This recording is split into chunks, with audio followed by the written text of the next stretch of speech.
چۆن لە دانانی مارک ساڤایە نێردەی ترامپ بۆ عێراق تێبگەین. لە نووسینی سەردار عەزیز.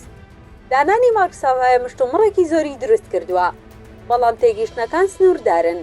هەڵەی گەورە لە تێگەیشتن لە دانانی مارک ساڤایە ئەوەیە وەها دەبینرێ کە دەرەنجامی دۆخی عێراقا. بەگشتی دەتوانین بڵین کە دوو تێگەیشتن هەیە لە دانانی مارک. یەکەم دەرەنجامی دۆخی عێراق، دووەم دەرەنجامی دۆخی ئەمریکایان بە تایبەتی ترامپ خۆی. بەگشتی لە نێو ڕاوەکەرانی دۆخی عێراقدا دیدی یەکەم زاڵە. بەو مانایە وهای دەبینن دانانی مارک ڕاستەوخۆ پەیوەستە بە دۆخی ناوخۆی عێراق و پەیوەندی عێراق و ئەمریکا. لەم ڕوانگەیەوە تێگەیشتنێک هەیە کە ناردنی نێردەی تایبەت نیشانەی ئەوەیە کە دۆخی وڵاتەکە قەیراناویە، وەک ناردنی نێردەی تایبەت بۆ سووریا، لوبنان، ئۆکراینیا و فەڵەستین و ئیسرائیل، ئەگەرنا بۆ باڵوێز نانێردرێت. بۆ نمونە ئیحسان شەممەری لە هەژماری تویتەری خۆی نووسیوێتی سەرەتای کۆتاییە. بەم پێدانانی مارک سەرەتای مامەڵەی ترامپە لەگەڵ عێراقدا و ئەمەش دەبێتە مای کۆتای ئەم ڕژەمە سیاسی ئێستا. ئەم دیدە بە هەڵە دەزانم. لە ڕاستیدا دانانی مارک مانای ئەوە نییە کە پەیوەندی بە عێراقەوە نییە، بەڵام پەیوەندیەکە بۆ جۆرە نییە کە دەرخەری ئەوەیە کە ترامپ بایەخێکی ئەوتۆ بە عێراق نادات. یەکەم، مارک وەک تۆم باراک یان ویتکۆف نییە کە تەمەن و ئەزمون و پەیوەندی قوڵی هەبێ بە تایبەتی لەو کەیسی ویتکۆفدا، بەڵکو مارک لاوە و سربەکەمینێکی بچووکی عێراق و هیچ ئەزموونی سیاسیە بازرگانی لە دەرەوەی ئەمریکانیە. تەنانەت ویتکۆف کە خۆی جوولەکەیە کارێکی بەتەنیا پێ نەکرا، بۆی ناچار بوون جیرارد کۆشنەر بهێننەوە بۆ ئەوەی هاوکاری بکات، بۆ ئەوەی ئەم لاوازیەی ویتکۆف بشارێتەوە. ترامپ لە کنێست یان پەرلەمانی ئیسرائیلی ویتکۆفی وەها وەسف کرد کە کیسنجەرە ببێت دزە پێ کرد.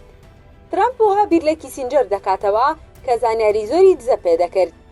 تۆم باراک نزیکەی 50 ساڵ لە تەمەنی لە ناوچەکە بەسەر بردووە، بەڵام مارک وەها نییە.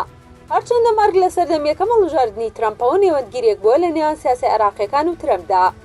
وەک سیاسێکی عێراقی گێڕایەوە، چەند مانگێک لەمەوە پێش بزنسمانێکی عێراقی لە ئەمریکا تەلەفۆن بۆ سوودانی دەکات، پێی دەڵێت دەتەوێت قسە لەگەڵ سەرۆک ترامپدا بکەیت؟ سوودانیش دەڵێت بەڵێ. بۆیە کاتێک تەلەفۆنەکە دەدەن بە ترامپ لە یەکێک لە یانەکانی گۆڵف لە عێراق 11 شەو دەبێت لە بەغدا و سوودانی بە 12 شەو لە ماڵ دەبێت. ترامپ داوای پشتیوانی لێ دەکا بە وەرگرتنی خەڵاتی نۆبڵی ئاشتی. وها دیارە و بزنسمانە عێراقیە مارک بووە. دیارە ترامپ و هەوەسفی مارک دەکا کە بە ئاگاو شارەزایە لە عێراق، بەڵام لای ترامپ و بەگشتی فاشیزمی نوێ چەمکی شاراوە مانایەکی تایبەتی هەیە.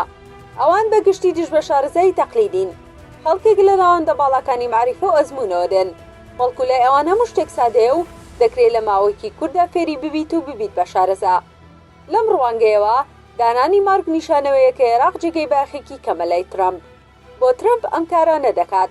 دانانی نێردا کردەیەکی نوێنیە.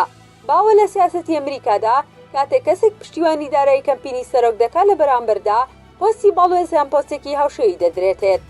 بەڵام لای ترامپ جیاوازەکەی ئەوەیە کە ترامپ ئامانجی لە دانانی ئەم کەسانە لادان و پەرایەسخستنی وەزارەتی دەرەوە و بیرۆکراسێتی ئەو وەزارەتەیە. هەموو ئەم نێردانە پێگەی شەخسی ترامپ گەورە دەکەن و دەستگا و سیستەم لاواز دەکەن. بەڵام دانانی مارک ساڤایە دەبێ وەک دەرەنجامی سیاسەتی ناوی ئەمریکا بخوێنرێتەوە. لە ویلایەتی میشیگان نزیکەی 300,000 مەسیحی کلدانی دەژین. دەنگی ئەمانە کاریگەر بوو بۆی ترامپ و ویلایەتە بباتەوە. کەسانی وەک مارک کە لە سەردەمی یەکەمی ترامپ و پشتیوانی ترامپن هەم بە پێدانی پارە و هەم بانگەشە گرنگ بوون. ئەم دەنگانە بە گرنگ دەمێننەوە چونکە ویلایەتەکە جۆلان نەدەکات. بۆیە ترامپ دەبێ پاداشتی ئەم گروپە و چالاکوانەکانی بکات. دانانی مارک بە نێردەی خۆی بۆ عێراق بە تایبەتی ئەگەر کاتی بێ، چونکە ئەو کاتە پێویستی بە ڕەزامەندی کۆنگرێس نییە. ئەوە بۆ کلدانەکان و بۆ ترامپیش باشە. ئایا کاریگەری چۆن دەبێت؟ کلدانەکان دووبەرن، بەرەی ساکۆ و بەرەی ڕێیان. دیارە مارک لە ساکۆوە نزیکە، چونکە ڕێیان لە حەشدەوە نزیکە. لە ئێستای عێراقدا کەسانی وەک سوودانی هەوڵ دەدەن سوود لە مارک ببینن بۆ گەیشتن بە ترامپ. بەڵام لە دۆخی ئاڵۆزی عێراقدا مارک کۆمەڵێک لاوازی هەیە. یەکەم، ناوبانگی باش نییە، دووەم ئەزموونی کەمە، سێەم کۆنستیتیوێنسێکی فراوانی نییە.